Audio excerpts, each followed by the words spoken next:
Ya, baik. Smart people, selamat bergabung di Business Room. Kali ini saya Tintin Kristiana yang akan bersama-sama kita berbagi. Saya akan sedikit menyampaikan apa yang saya rasa menjadi pergumulan saya di tempat saya bekerja dulu. Tapi sebelumnya, tentang topik yang akan kita bahas, ini adalah tentang integritas atau popularitas. Ya, kita berdoa dulu sebelumnya. Mari kita berdoa. Bapa di surga, terima kasih Tuhan untuk hari yang indah ini. Terima kasih Tuhan boleh mengumpulkan kami di tempat ini. Walaupun kami bertemu secara virtual Tuhan, di YouTube channel ini, biarlah Tuhan juga boleh masuk ke dalam hati setiap kami yang menonton, yang mendengar Tuhan.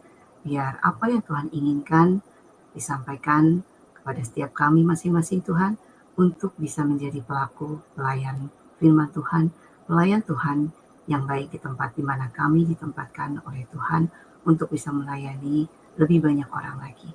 Terima kasih Tuhan. Waktu selanjutnya kami serahkan hanya ke dalam tangan Tuhan. Mohon pimpinan Tuhan agar apa yang akan sama-sama kami pelajari ini Tuhan boleh mengubah hati kami. Terima kasih, dalam nama Tuhan Yesus kami berdoa. Amin. Oke, topik kita kali ini adalah tentang integritas dan popularitas. Tentunya cukup banyak ya yang tahu tentang being popular gitu ya, menjadi terkenal. Tapi integritas atau integrity ini mungkin belum banyak orang yang cukup tahu, walaupun saya yakin banyak di antara kita yang sudah melakukannya atau sudah menjadi orang yang penuh dengan integritas. Jadi kali ini saya ingin mengajak semua smart people untuk mengetahui apakah kita adalah orang yang penuh integritas atau mungkin tanpa sadar kita adalah orang yang ingin mencari popularitas. Saya juga ya mencoba untuk mengamati apakah saya orang yang suka dengan popularitas atau tidak. Nah, sebagai gambaran, sebetulnya karena saya sudah cukup lama bekerja di bidang broadcast ya, sekitar 28 tahun mungkin ya. Di broadcast, saya pernah pegang beberapa radio di Bandung, di tempat saya berada, dan juga saya pernah diberikan kesempatan Tuhan untuk melayani di sebuah televisi lokal memang di bagian programming begitu ya. Jadi, saya cukup melihat banyak sekali orang yang berubah karena adanya popularitas yang mereka dapatkan. Nah, sebagai, anak-anak Tuhan, di tempat kita berada sekarang, apakah kita juga akan terserang dengan yang namanya pengen populer begitu? Kita akan cari tahu tentang apa itu integrity atau integritas terlebih dahulu. Ya, integrity secara pengertian umum kita bisa lihat integrity adalah the quality of being honest and having strong moral principles. Jadi kualitas kita untuk bisa menjadi jujur dan kita punya prinsip moral yang kuat, itu adalah integrity. Atau integrity juga bisa menjadi satu perasaan yang penuh ya, yang tidak bisa dibagi-bagi karena kita sudah punya sesuatu itu secara penuh dan itu kita miliki. Itu adalah pengertian umum ya dari integrity. Kalau popularity, kita akan lihat apakah pengertian umum dari popularity. Ya, silakan PowerPoint-nya. Nah, popularity secara umum dimengerti sebagai the state or condition or of being like. Jadi pengen disukai gitu ya. Kondisi di mana kita lebih senang disukai, admired atau dikagumi atau supported by many people. Jadi atau didukung oleh banyak orang. Jadi kalau misalkan kita merasa bahwa kita lebih suka banyak orang yang like begitu ya, atau banyak orang yang kamu bagus ya, kamu cantik ya gitu ya, atau didukung oleh banyak orang, oh pendapat kamu tuh bagus sekali. Mungkin kita itu ada dalam lingkup bahwa kita tuh pengen populer. Nah, tapi sebelum kita masuk ke situ, kita akan cari tahu dulu perbedaannya antara integrity dan popularity. Saya sudah siapkan hal yang bisa membedakan supaya kita lebih mudah mengerti tentang apa itu integrity lebih dulu. Ya, integrity maknanya adalah keselarasan antara perkataan, perbuatan, dan nilai yang benar atau hidup tanpa topeng? Nah, kalau dulu ya, Ariel Noah sekarang, buka dulu topengmu. Saya pernah, membaca sebuah kutipan gitu ya, sebetulnya orang itu bukan berubah, ya. Banyak orang yang merasa, kok dia berubah ya?" Bukan, yang terjadi itu adalah topengnya lepas. Jadi kita bisa lihat yang sebenarnya itu apa. Menurut saya itu cukup cukup tepat ya. Jadi kalau misalnya kita berteman dengan, seseorang cukup dekat begitu, dulunya kok dia baik, tapi kok lama-lama jadi tidak baik. Apakah orang itu berubah? Jawabannya mungkin iya, mungkin juga ternyata topengnya yang lepas, begitu ya. Nah, integrity merupakan satu keselarasan di mana kita berkata, kita berbuat, kita punya nilai yang benar dalam hidup kita, dan kita hidup tanpa topeng. Seperti apa adanya, ya. Bayangkan kalau kita punya, topeng begitu, kita pakai topengnya tersenyum, padahal di belakangnya kita sedang menangis atau mungkin kita sedang marah, tapi di depan orang kita bisa tersenyum. Itu kayaknya nggak sama dengan integrity ya. Integrity itu adalah, ketika kita, tersenyum, kita dalam hati kita juga tersenyum. Lalu integrity itu sumbernya dari mana sih? Sumber dari integrity adalah nilai internal dari hati kita, ya, iman yang kita miliki. Itu sumber dari integritas atau integrity. Kemudian motivasi. Orang punya integrity atau punya integritas, itu sebetulnya motivasinya apa? Tanpa sadar biasanya gitu ya, kita melakukan hal yang benar walaupun tidak ada orang yang melihat, itu dia integritas.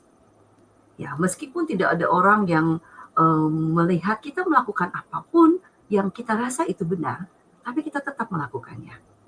Dan apa yang membuat integritas ini bisa bisa bertahan secara stabil dan tahan tekanan karena itu berdasarkan dari hati kita, dari nurani kita, sudah berakar dari internal keluar. Itu integrity, ya. Gimana dengan popularitas? Popularitas adalah memiliki makna penerimaan dan pengakuan dari banyak orang atau keinginan untuk disukai. Ya, sekarang memang cukup banyak ya orang yang ingin populer, benar nggak? Apakah Anda termasuk salah satu di antaranya? Setelah mengarungi dunia broadcasting, jadi dari yang dulunya bukan siapa-siapa, kemudian mungkin dikenal, orang gitu ya, ataupun juga melihat orang-orang yang dulunya juga bukan siapa-siapa, kemudian dikenal. Saya cukup mengamati bahwa saya tidak suka dengan yang namanya popularitas, untuk saya secara pribadi ya. Makanya saya dulu, memilih menjadi penyiar, karena penyiar tidak terlihat mukanya. Ini pun juga saya sebetulnya tidak terlalu dalam tanda petik gitu ya, suka untuk muncul gitu. Saya lebih suka muncul suara saya aja gitu. Tapi ya, saya mencoba ya untuk bisa menyampaikan pengalaman saya. Kenapa sih saya nggak suka muncul di depan layar? Karena popularitas membuat saya, lupa akan siapa diri saya. Ya, saya yang dulunya bukan siapa-siapa ketika ada orang yang mengenal saya, oh saya langsung bangga. Bangga mungkin untuk 1, 2 kali is okay ya, tapi ketika mulai orang memuji, mulai orang menyukai apa yang kita lakukan, mulai orang membandingkan kita dengan orang lain yang mungkin berbeda, rasa bangga itu lama-lama akan mengubah menjadi sesuatu yang mungkin jika kita tidak punya dasar iman yang kuat, itu akan mengubah diri kita secara pribadi. Jadi penerimaan dan pengakuan dari banyak orang membuat kita menjadi haus akan namanya ketenaran atau popularitas. Dari mana sih sumbernya popularitas yang kita ingin dapatkan itu? Itu adalah sebetulnya respon dari eksternal, berdasarkan opini dan penerimaan orang lain. Apa dampaknya dari kalau misalkan kita mendapatkan pengakuan dari orang lain terus-menerus dan disukai oleh orang lain terus-menerus? Ketika akhirnya ada orang yang nggak suka sama kita, itu akan membuat kita down, ya, membuat kita menjadi sedih dan membuat kita merasa bahwa, "Oh, kita tuh bukan siapa-siapa ya. Oh, kita tuh, ternyata begini ya, begitu ya. Ya kita tuh punya banyak kekurangan ya," karena banyak orang protes gitu ya, atau dalam tanda petik memberikan opini yang tidak kita inginkan, atau tidak seperti yang kita harapkan. Jadi sumbernya dari eksternal. Kalau tadi integrity itu sumbernya dari dalam keluar, kalau popularity dari luar yang masuk ke dalam hati kita. Lalu motivasinya apa sih sebetulnya? Kita ingin populer atau orang-orang yang ingin populer melakukan sesuatu untuk dilihat atau disukai oleh banyak orang. Ketika misalkan kita berbicara soal bekerja begitu ya di ruang lingkup pekerjaan kita. Ketika bos kita tidak ada, kemudian kita ingin melakukan sesuatu dan kita rasa ini sesuatu yang baik, sesuatu yang benar, tapi kita tunda. Karena apa? Karena nggak ada yang lihat. Buat apa sih kita kita lakukan kok nggak ada yang lihat kok? Nah, hati-hati ya. Mungkin itu adalah bagian dari kita ingin menjadi dilihat atau ingin menjadi populer ya, seperti itu. Lalu bagaimana kalau orang-orang yang populer itu punya ketahanan? Karena ini adalah berdasarkan respon eksternal yang masuk ke dalam diri kita. Ketika positif itu akan membangun kita, tetapi ketika negatif itu akan menjatuhkan kita. Jadi fluktuatif, ya naik turun, bukan berdasarkan kita sendiri, tapi berdasarkan respon dari orang terhadap kita. Mudah berubah, tergantung kepada tren dan juga opini publik. Nah, ini dia. Sekarang publik ini sudah bisa mengarahkan banyak orang untuk bisa membentuk seseorang. Hati-hati, ya. Saya mengajar cukup lama di Sekolah Tinggi Ilmu Komunikasi Bandung dan cukup banyak saya melihat orang-orang yang berusaha gitu ya untuk bisa menyampaikan apa yang dia inginkan dalam bentuk tampilan tertentu yang ingin dilihat oleh orang. Saya juga cukup lama di televisi ya, jadi di dunia entertaining gitu ya, dan saya sebagai programming, saya melihat dari orang yang dulunya mungkin belum menjadi siapa-siapa, kemudian menjadi terkenal. Hal-hal seperti ini membuat seseorang jika terus-menerus mendapatkan popularitas, maka karakternya itu juga akan berubah. Ya, karakter dari orang tersebut lama-lama bisa menjadi seseorang yang berbeda daripada ketika orang itu masuk di dalam dunia tersebut pada saat awal pertama kali. Ada 2 contoh ya. Yang pertama, ada 2 mahasiswa, ini ketika saya di TV ya. 2 mahasiswa dari Universitas Kristen dari luar kota Bandung dan cukup terkenal. 2 mahasiswa ini sama-sama punya karakter yang juga baik menurut saya. Tapi yang satu ikut praktek di bidang program gitu ya, di bidang programming bersama saya. Yang satu ikut dengan eksekutif produser. Eksekutif produser memang punya program-program tertentu ya, dan di antaranya adalah program hangout ke tempat-tempat baru ya di lokasi di Bandung. Jadi mau tidak mau harus dalam tanda petik socialize gitu ya bersama lingkungan. Sedangkan yang ikut bersama saya lebih banyak berpikir tentang konsep-konsep bagaimana membuat program tertentu agar bisa berdampak bagi orang banyak. Nah, dalam waktu 3 bulan saya melihat perbedaan karakter mereka. Mohon maaf ya karena saya cukup mengamati begitu ya. Jadi anak yang praktek yang ikut dengan eksekutif produser itu mulai merokok, ya mulai menyukai minum-minuman yang memabukkan, dan saya melihat aduh sayang sekali ya. Jadi ketika seseorang ada di lingkungan yang bisa membuat mereka populer karena menjadi eksekutif produser itu mungkin cukup menyenangkan gitu ya dilihat oleh orang begitu kan, kemudian mendirect presenter begitu, dan akhirnya ada bagian-bagian yang membuat orang tersebut merasa bangga dan akhirnya ikutlah di dalam arus yang berpengaruh sangat besar bagi hidupnya, dan saya sangat menyayangkan hal itu. Oke, itu yang ada di bagian ketika kita harus memahami tentang integrity dan juga popularity. Integritas dan popularitas. Ya, jadi apakah kita termasuk dalam orang yang punya integritas atau ingin populer? Nah, kita bisa perbandingan secara alkitabiah. Sebetulnya apa sih itu yang Tuhan inginkan buat kita bisa lakukan di dalam dunia dan lingkup pekerjaan kita. Ya, kita bandingkan antara integritas dan juga popularitas.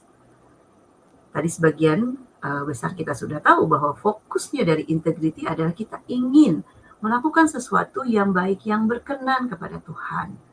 Tapi untuk popularitas, tentunya yang kita butuhkan adalah pengakuan dari manusia. Ya, ya mungkin tanpa mempedulikan apakah ini berkenan bagi Tuhan atau tidak. Yang penting, oh orang suka dengan apa yang kita lakukan. Orang senang melihat apa yang kita tampilkan. Ya, ada ayat kunci yang menjadi pembeda untuk integritas dan juga popularitas. Di Amsal 10 ayat 9 ini merupakan konteks ketika Salomo membandingkan antara hidup orang benar dan orang fasik. Ayat ini menekankan nilai integritas dan juga kejujuran. Orang yang hidup tidak perlu takut, ya, hidup jujur tidak perlu takut karena tidak ada yang disembunyikan. Tapi sebaliknya orang yang menyembunyikan niat yang jahat atau bersikap curang pada akhirnya akan terbongkar. Makanya ketika ada orang yang berbohong pertama kali, untuk menutupi kebohongan tersebut dia akan berbohong untuk berikutnya. Udah gitu ketahuan bohongnya, dia akan berbohong lagi. Jadi siapa yang bersih kelakuannya, jalannya akan aman, jujur, terus jujur. Walaupun mungkin itu nggak mudah. Ya, integritas seperti itu. Sedangkan popularitas, ayat kuncinya bisa kita lihat dari Yohanes 12 ayat 43. Ya, pada ayat ini disebutkan sebab mereka lebih suka akan kehormatan dari manusia daripada kehormatan dari Allah. Ayat ini merujuk pada pemimpin-pemimpin Yahudi yang sebenarnya percaya kepada Yesus, tetapi tidak berani mengakuinya secara terbuka karena takut dikucilkan oleh orang-orang Farisi. Yohanes menunjukkan bahwa motivasi mereka tuh keliru. Mereka tuh lebih mengutamakan pengakuan sosial dan status daripada melakukan kebenaran di hadapan Allah. Ini mengkritik kemunafikan dan cinta akan popularitas. Jadi apakah kita lebih mengutamakan ingin dilihat oleh manusia atau ingin berkenan pada Allah atau Tuhan kita, ya. Tujuannya kalau kita punya integritas, kita tidak peduli apa pendapat orang banyak terhadap apa yang kita lakukan. Selama yang kita lakukan ini adalah satu hal yang baik, satu hal yang jujur, satu hal yang benar, yang kita yakini akan menyenangkan hati Tuhan. Tapi kalau popularitas malah kebalikannya. Kita tidak peduli apakah Tuhan berkenan dengan apa yang kita lakukan ini. Yang penting ini menyenangkan hati manusia. Atau orang-orang sekitar kita, atau orang-orang yang dekat dengan kita. Nanti ada contoh-contoh ya. Jadi kita bisa tahu apakah kita termasuk man of integrity atau man of popularity. Sifat dari integritas adalah murni, tahan uji, kekal. Dulu kita seperti itu, kecuali kita berubah ya, terbawa arus zaman, mungkin kita akan terbawa masuk ke popularitas, tapi itu sementara dan tentunya akan mudah goyah. Ya, jadi kita coba pahami apakah kita punya integritas yang cukup ketika kita berada di tempat kita bekerja atau dimanapun kita berada. Ya, nah tentunya ada banyak smart people yang mungkin mulai terbuka. Apakah saya adalah orang yang penuh integritas atau orang yang mungkin ingin mencari popularitas? Dulu, ketika saya tidak tahu apa kata makna dari integrity, saya melakukan sesuatu yang menurut saya ini adalah yang terbaik yang saya bisa lakukan dan berkenan untuk Tuhan. Saya tidak mengenal kata integrity pada waktu itu, tapi saya tetap melakukan apa yang menurut saya terbaik yang bisa saya lakukan yang tidak melukai hati Tuhan. Contohnya apa ya? Nanti di akhir saya akan berikan 2 pengalaman besar saya yang membuat saya lebih mengerti bagaimana kita harusnya bersikap di dunia pekerjaan kita. Tapi sebelumnya saya ajak smart people untuk refleksi ya. Refleksi pribadi karena ini penting ya, kalau sekarang sebetulnya cukup mudah untuk bisa memahami ini karena kita bisa tinggal Google gitu ya, ataupun kita bisa cari-cari tahu gitu ya. Tapi kalau kita tidak mengenal istilah integrity ini sendiri atau integritas ini sendiri, kita juga bingung ya, kita tuh kenapa ya seperti itu? Kenapa ya kita kok tidak disukai teman-teman di sekitar kita? Kenapa kok orang berbeda dengan kita atau kita berbeda dengan orang lain? Mari kita refleksi dulu ya. Kita coba cari tahu untuk beberapa kasus-kasus umum yang terjadi di lingkungan terdekat kita, khususnya di pekerjaan kita. Oke, refleksi pribadi. ada beberapa kasus yang saya coba akan bagikan kepada smart people. Ada 10 ya. Kita coba yang pertama. Ya, kita lihat. Oke. Ketika ini di dunia kerja ya, ketika melihat rekan kerja melakukan kesalahan, apa yang akan saya lakukan? Tentunya kita tahu bahwa hal tersebut adalah hal yang salah dan tidak berkenan kepada Tuhan. Bukan salah karena pendapat saya, karena mungkin pendapat saya salah, melihat orang tersebut, yang salahnya saya gitu ya, pendapat saya. Tapi kita coba, back to Bible, apakah yang orang tersebut atau rekan kerja kita lakukan tersebut salah dan apa yang akan kita lakukan? Apakah kita akan menegur? Meskipun ya, kita beresiko mungkin tidak disukai oleh rekan kerja tersebut. Tapi kalau kita memang adalah orang yang tahu apa yang benar, apa yang salah, kita pasti menegurnya juga dengan penuh kasih. Atau bahkan kita memilih untuk diam saja. Melihat rekan kita melakukan kesalahan, ya udah diam aja deh. Daripada nantinya dia marah sama saya, atau mungkin kalau saya ngomong sama orang lain, nanti orang lain yang menganggap saya yang nggak suka sama orang tersebut. Mana yang menjadi respon dari smart people? Ya, kita lihat dulu. Ya, kita coba pikirkan A atau B. Oke, refleksi yang kedua. Ya, jika atasan saya, misalkan, meminta saya mengubah laporan keuangan, ini mungkin sering terjadi ya, tapi untuk perusahaan-perusahaan yang tentunya bukan perusahaan Kristen gitu ya. Ada nggak ya perusahaan Kristennya? Sempat juga sih saya dengar ada ya. Tapi jika kita sebagai anak Tuhan, kita meminta, bos kita meminta kita untuk mengubah laporan keuangan supaya ya jadi pajaknya lebih kecil deh gitu ya. Apa yang akan saya lakukan? Apakah memilih menolak dengan hormat dan menyampaikan bahwa itu tidak sesuai dengan prinsip kita? Kita tidak punya damai sejahtera mengerjakan itu. Aduh, ini kan bohong. Gimana ya gitu. Ya, apakah kita akan menolak atau kita ya udah deh ikut aja deh daripada nanti saya dipecat atau mungkin ya nggak dipecat juga ditegur gitu. Kenapa sih kamu kok nggak mau melakukan ini? Ini kan yang saya mau karena bos ya. Coba apakah kita memilih yang A atau yang B? Oke, coba yang ketiga. Ya, refleksi untuk hal yang ketiga. Misalkan dalam rapat kerja, ya, saya akan memberi ide yang jujur walaupun berbeda dengan pendapat orang lain. Terkadang kan kita punya pendapat ya, kalau kita adalah orang yang penuh integritas, mungkin kita ngerasa nggak nyaman gitu kan, aduh ini sebetulnya tuh nggak benar. Ya sebetulnya ini tuh kayaknya nggak akan baik loh untuk perusahaan. Tapi ya udah deh nggak apa-apa deh. Apakah saya memilih lebih baik diam daripada nanti ide saya gitu dinilai, ah kok idenya aneh banget sih gitu, kok idenya berbeda dengan yang lain, kok idenya nggak tren gitu ya. Atau saya memilih memberikan ide yang jujur atau memberikan masukan yang jujur di dalam rapat kerja. Apalagi kalau kita tahu bahwa ada ide atau masukan yang menurut kita itu tidak baik. Pilih yang mana, A atau B. Ya. Untuk yang keempat, refleksi kita yang keempat. Nah, ini pertanyaan besar. Tujuan utama saya bekerja adalah apa? Saya bekerja lebih berarti dari 96 ya. Berarti sekarang 2005, 20 lebih dari 25 tahun. Tapi saya memutuskan untuk berhenti bekerja. Ketika saya tahu bahwa tujuan bekerja saya itu apa?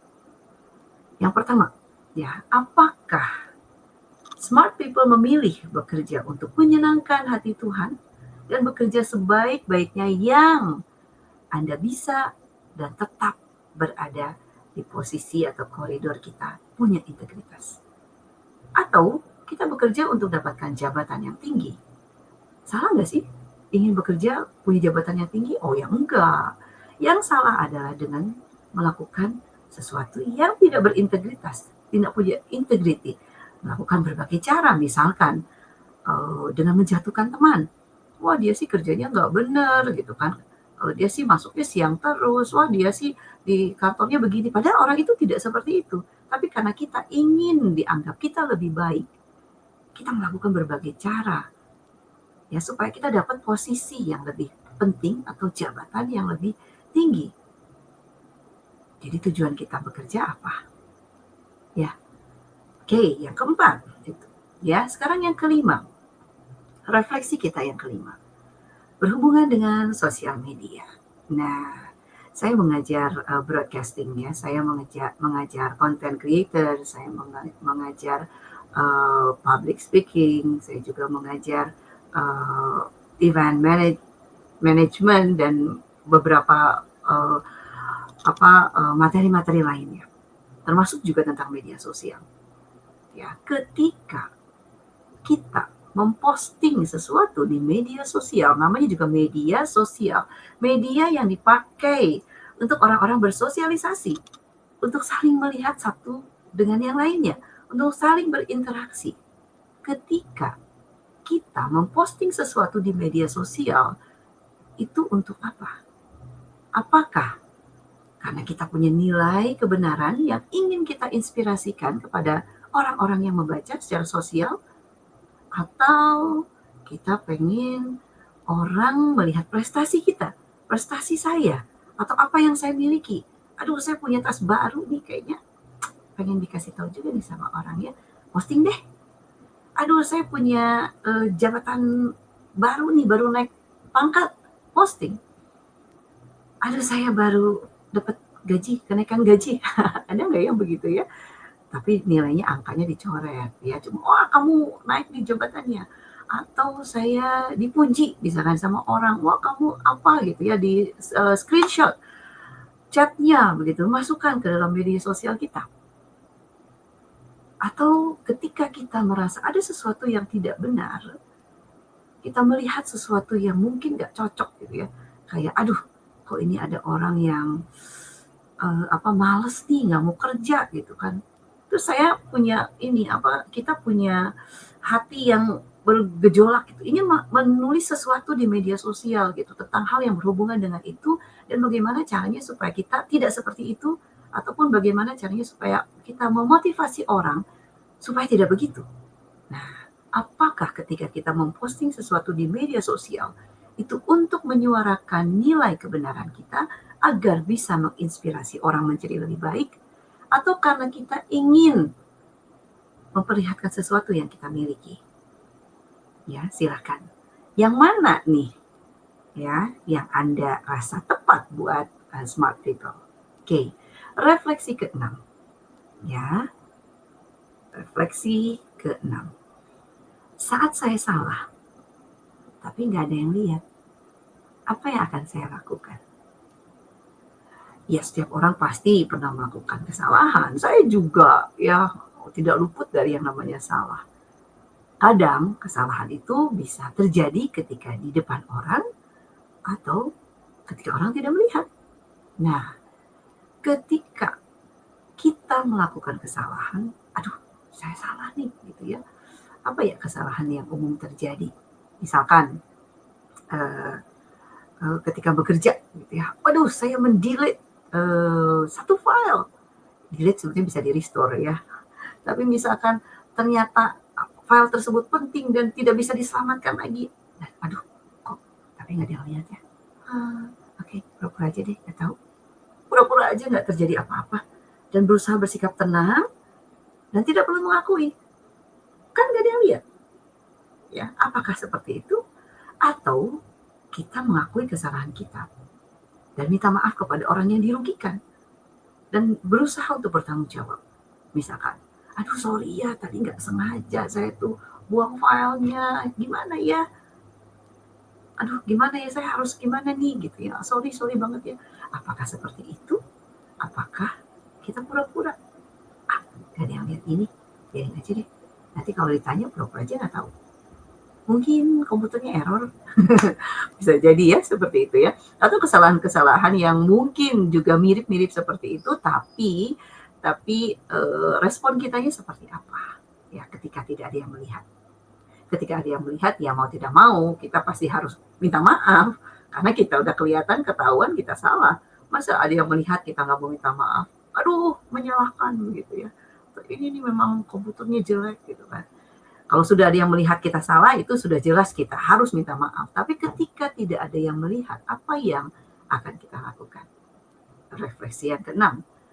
Yang ketujuh, ya, dengan pertanyaan yang sama di dunia kerja, di dalam pekerjaan saya nih, apakah ketika saya masuk ke dalam sebuah lingkup kerja yang baru, apakah saya lebih tertarik atau lebih klik, lebih sefrekuensi dengan teman kerja yang jujur dan tegas, walaupun tidak favorit atau tidak terkenal, atau saya pengen punya teman yang punya banyak koneksi dan disukai oleh banyak orang.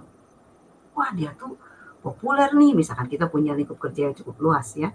Wah, dia tuh banyak disenangin sama banyak orang. Kalau makan siang tuh selalu pada ngumpul bareng sama dia. Saya mau sama dia aja deh, supaya saya juga ikutan populer. Tapi ada juga nih sebagian kecil gitu yang makannya terpisah. Dan kita tahu bahwa orang itu tidak cukup banyak yang suka. Teman kerja itu gak banyak yang suka karena mungkin dia ngomongnya tegas begitu ya. Atau jujur. Kita lebih pilih yang mana? Oke, A atau B? Ya, yang ke-8. Refleksi kita yang ke-8. Ketika keputusan yang benar membuat saya dijauhi, saya akan anggaplah ketika kita menjadi mungkin supervisor, bukan leader ya, karena leader pasti memutuskan begitu ya, baik tidak baik leader yang memutuskan, dan nggak ada sih mungkin ya yang menjauhi leader karena kan namanya juga pemimpin, mungkin tidak disukai ya. Tapi ketika kita anggaplah memutuskan sesuatu yang benar dan kita tahu bahwa keputusan ini adalah keputusan yang berkenan ya di hati Tuhan, tapi saya jadi dijauhin. Saya akan seperti apa? Tetap bertahan karena kebenaran adalah kebenaran. Atau ya karena saya udah dijauhin, saya nggak punya temen nih gitu ya. Ya udah deh, saya rubah deh keputusan tadi. Jadi ya udah deh berdasarkan mayoritas, ya. Jadi kita memilih untuk memutuskan keputusan yang mungkin tidak sesuai dengan hati nurani kita, tapi supaya kita nggak kehilangan banyak fans begitu atau teman. Ya, kalau kita sudah populer, pasti kan dihadapkan oleh dua hal begitu ya.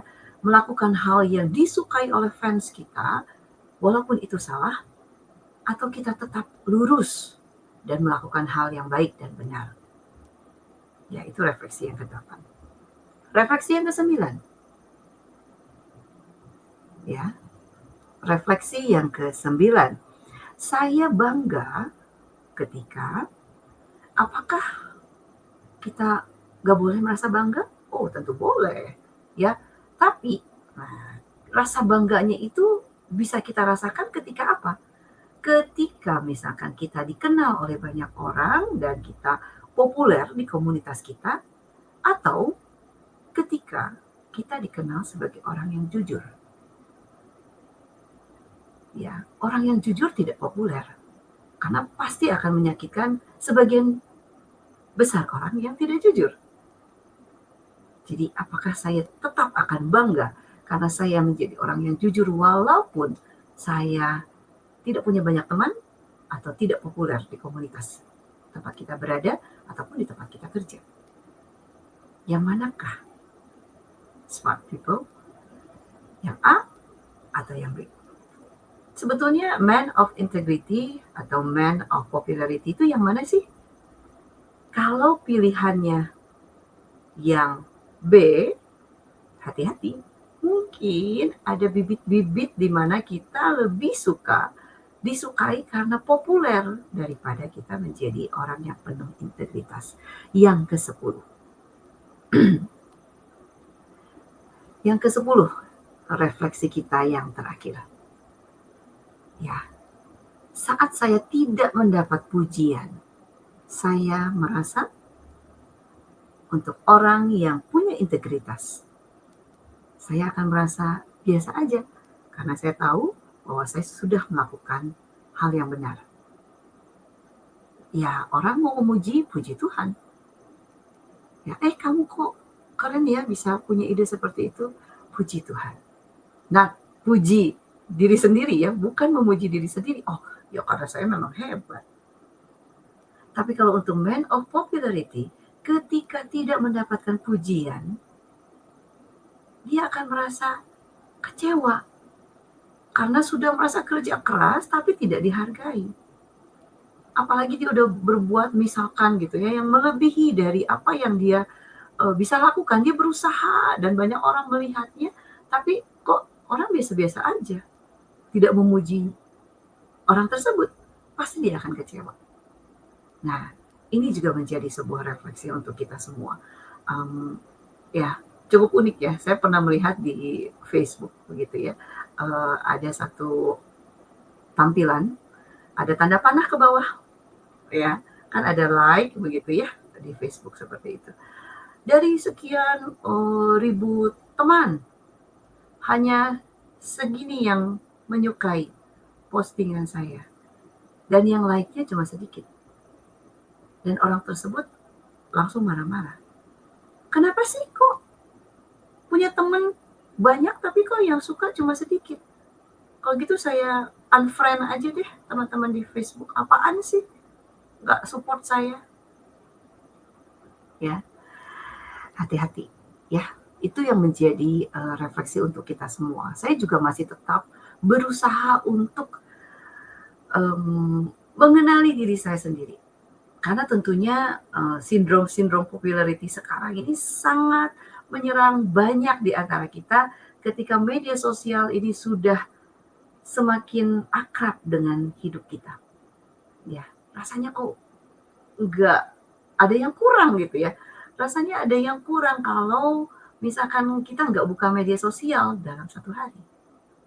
Nggak upload gitu kan, sesuatu dalam hidup kita. Ini kegiatan kita nih gitu. Ya, ketika saya mengajar tentang content creator, karena content creator, creating something ya, menciptakan sebuah konten, karena kita adalah creator, ya, menciptakan sesuatu. Creator itu kan menciptakan sesuatu dari yang tidak ada menjadi ada. Ya, ada orang yang ya antara mahasiswa yang bilang, saya mau bikin ini deh, Bu, apa ya, a day in my life. Boleh, saya bilang boleh. Tapi buat apa? Siapakah kita? Konten tersebut apakah menginspirasi atau tidak?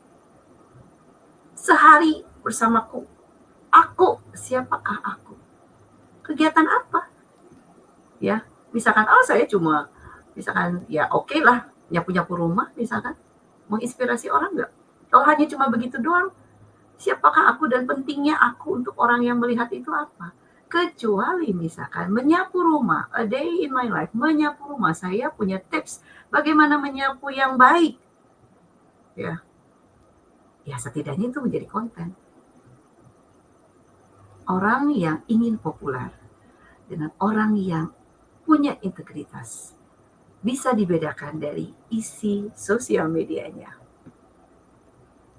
Ya, saya sering juga ya merasa keberatan ketika mengajar di content creator. Saya melihat mahasiswa, kemudian isinya media sosialnya adalah mukanya dia dengan berbagai filter. Maaf ya, saya memang bukan tipe orang yang mungkin bisa selfie begitu ya. Mau begitu boleh, mau tampilin muka boleh, tapi apa yang menjadi dampak buat orang ketika melihat konten kita? Ya, bukan hanya konten di dunia tempat kita bekerja, di lingkungan tempat kita berada. Apa yang menjadi radiance, apa yang menjadi terang yang muncul dari diri kita? Ya, apakah kita terkenal karena kita punya koleksi tas mahal? Apakah kita terkenal karena kita memperjuangkan sesuatu yang baik dan benar? Apakah di media sosial kita ataupun ya di kehidupan kita sehari-hari. Oke, saatnya saya berbagi pengalaman saya ya. Um, di dunia broadcast saya udah berarti sekitar 20-an tahun ya. Ketika saya berada di satu tempat di mana saya ingin menjadi berdampak ya di dunia broadcast ataupun juga production ya di televisi ataupun juga di radio. Yang pertama di dunia broadcast saya pernah pegang satu radio, dipercaya untuk menjadi general manager, dan di situ saya punya otoritas yang cukup besar untuk mengendalikan dalam pemahaman uang yang menjadi milik perusahaan. Ya, jadi saya punya banyak sekali akses ya ke keuangan, kemudian ke marketing, kemudian ke produksi gitu. Saya pegang cukup banyak uang. Ya, dan saya dipercaya untuk pegang dari perusahaan itu, bukan minus ya, jadi nggak punya keuangan yang cukup, ya, yang memang baru dibeli begitu, sampai akhirnya punya uang yang cukup banyak karena iklan. Nah, atasan saya langsung direktur dan ada bagian keuangan khusus di lembaga misi, karena ini adalah radio misi begitu ya. Dan kepala bagian keuangan tanya gitu, ini sebetulnya iklan bisa dimanipulasi nggak? Oh bisa, saya bilang gitu. Apakah ini bisa misalkan masuk iklan tanpa ada misalkan ya radio tahu bahwa ini iklan ada yang masuk, karena yang tagih uang saya, yang bikin kontrak tanda tangan ada tanda tangan saya. Ketika keluar dari bagian keuangan ya ada tanda tangan saya juga di situ. Ketika masuk ke bank juga antara nama saya dan nama direktur. Ya, ketika keluarin uang juga ya saya dan direktur. Jadi dua ya antara nama saya dan direktur. Jadi bukan atau. Kalau atau itu masih lebih besar kemungkinan saya bisa memakai uang perusahaan itu dengan lebih besar. Tapi kalau dan berarti dua-duanya harus tanda tangan di saat bersamaan. Nah, saya bilang bisa. Ketika ditanya oleh direktur keuangan, bisa nggak sih ini iklan dipalsukan? Jadi ada iklan masuk, kemudian bayar ke seseorang, yang dimaksud adalah saya, itu ya karena saya yang paling punya banyak akses, tapi tidak masuk ke kantor. Saya bilang bisa. Oh begitu. Kalau kontrak iklan bisa juga dipalsukan, bisa. Bagian keuangan sudah mulai curiga nih.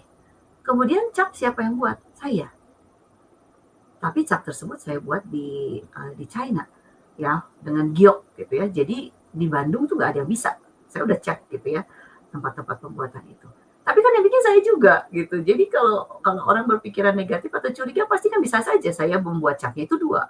Cap itu dipegang oleh bagian keuangan radio. Jadi yang lebih kecil. Ya. Jadi kalau penagihan cap itu dipegang di bagian keuangan radio dan dikunci lacinya. Tapi kalau orang berpikiran negatif tentang saya, bisa saja karena saya punya akses untuk mengambil cap itu. Sampai saya akhirnya bingung, bagaimana saya harus menjelaskan? Karena semua pertanyaannya menyerang kepada saya yang memungkinkan untuk memalsukan keuangan tempat saya bekerja. Saya hanya bilang begini, Bu, kalau saya mau, saya pasti bisa mengambil uang perusahaan. Tapi saya bilang, saya bukan takut sama ibu, saya takut sama Tuhan. Karena Tuhan melihat, walaupun ibu tidak melihat. Itu aja. Dan setelah bilang seperti itu, barulah bagian keuangannya diam. Memang betul, ya, tidak ada yang melihat. Saya mau ambil mungkin 100.000, 200.000, bahkan mungkin saya bisa ambil berjuta-juta. Toh semuanya masuk melalui saya. Tapi saya takut karena Tuhan melihat sekecil apapun, bahkan niat sekecil apapun dalam hati saya ketika saya, aduh perlu uang. Ini ada uang nih, gak ada yang tahu. Saya bisa saja ambil. Ya, contoh yang kecil juga sama terjadi ketika di radio dan ketika saya dipercaya pegang uang, pegang radio itu tapi tidak sebagai general manager radio yang lain, saya pegang uang ratusan ribu setiap hari. Pembelian tertentu ya dulu kan request masih pakai ini ya, pakai kertas. Itu radio jadul banget ya. Memang tahun-tahun 90 sekian, tahun 2000-an.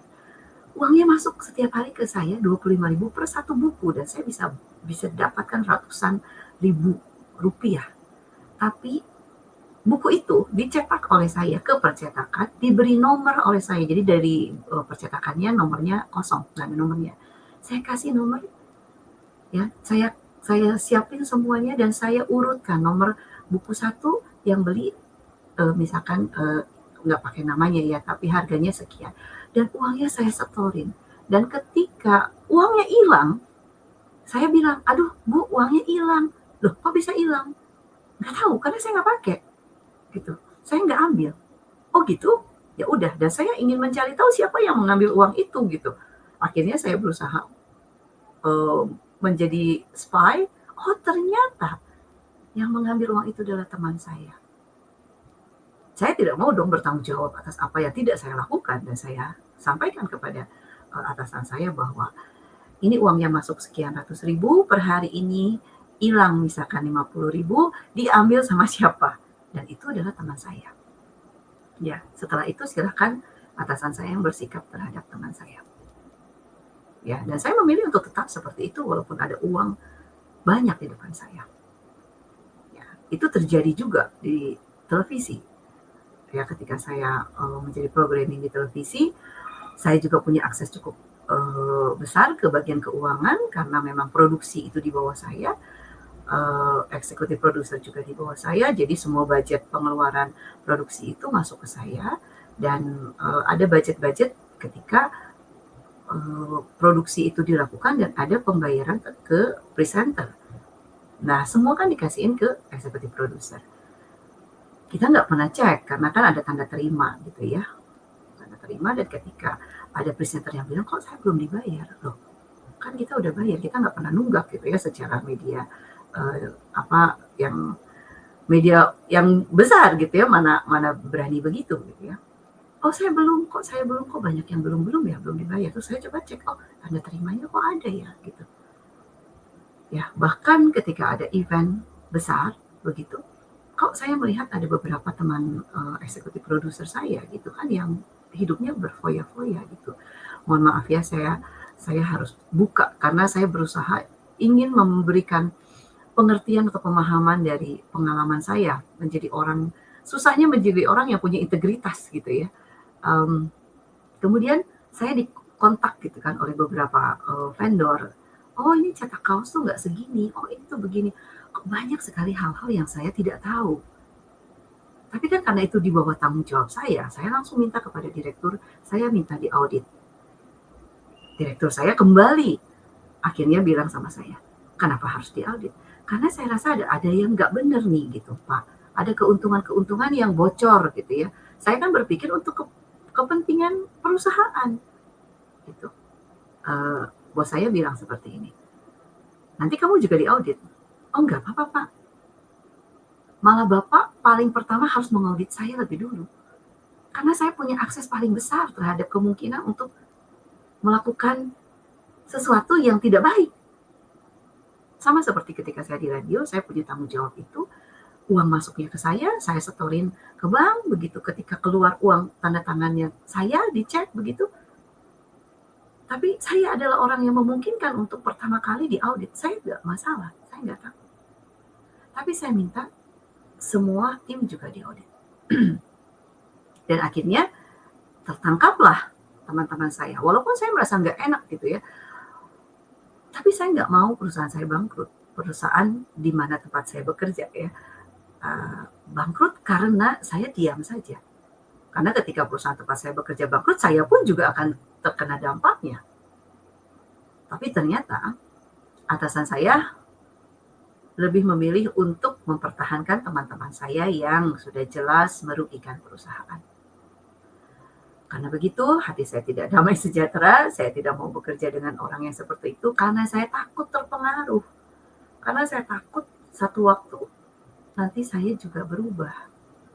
Jadi saya memutuskan untuk keluar dari tempat itu dan saya pelayanan secara pribadi dan punya satu produksi tempat produksi di mana saya bisa lebih berdampak dan saya lebih sukacita. Itu ya. Satu hal yang terakhir, contoh juga tentang bagaimana sulitnya menjadi orang yang punya integritas ketika saya bekerja di satu production house melayani untuk sebuah film rohani.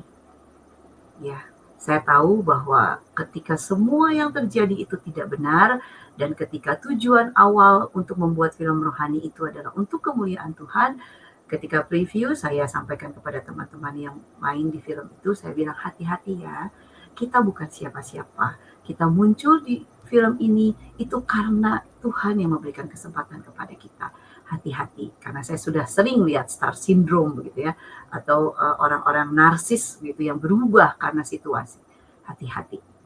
Saya sampaikan itu di awal, tapi itu terjadi di akhir dan bahkan bukan saja para pemain ya, beberapa pemain yang mulai merasa diri lupa gitu ya akan siapa dia dulu gitu kan.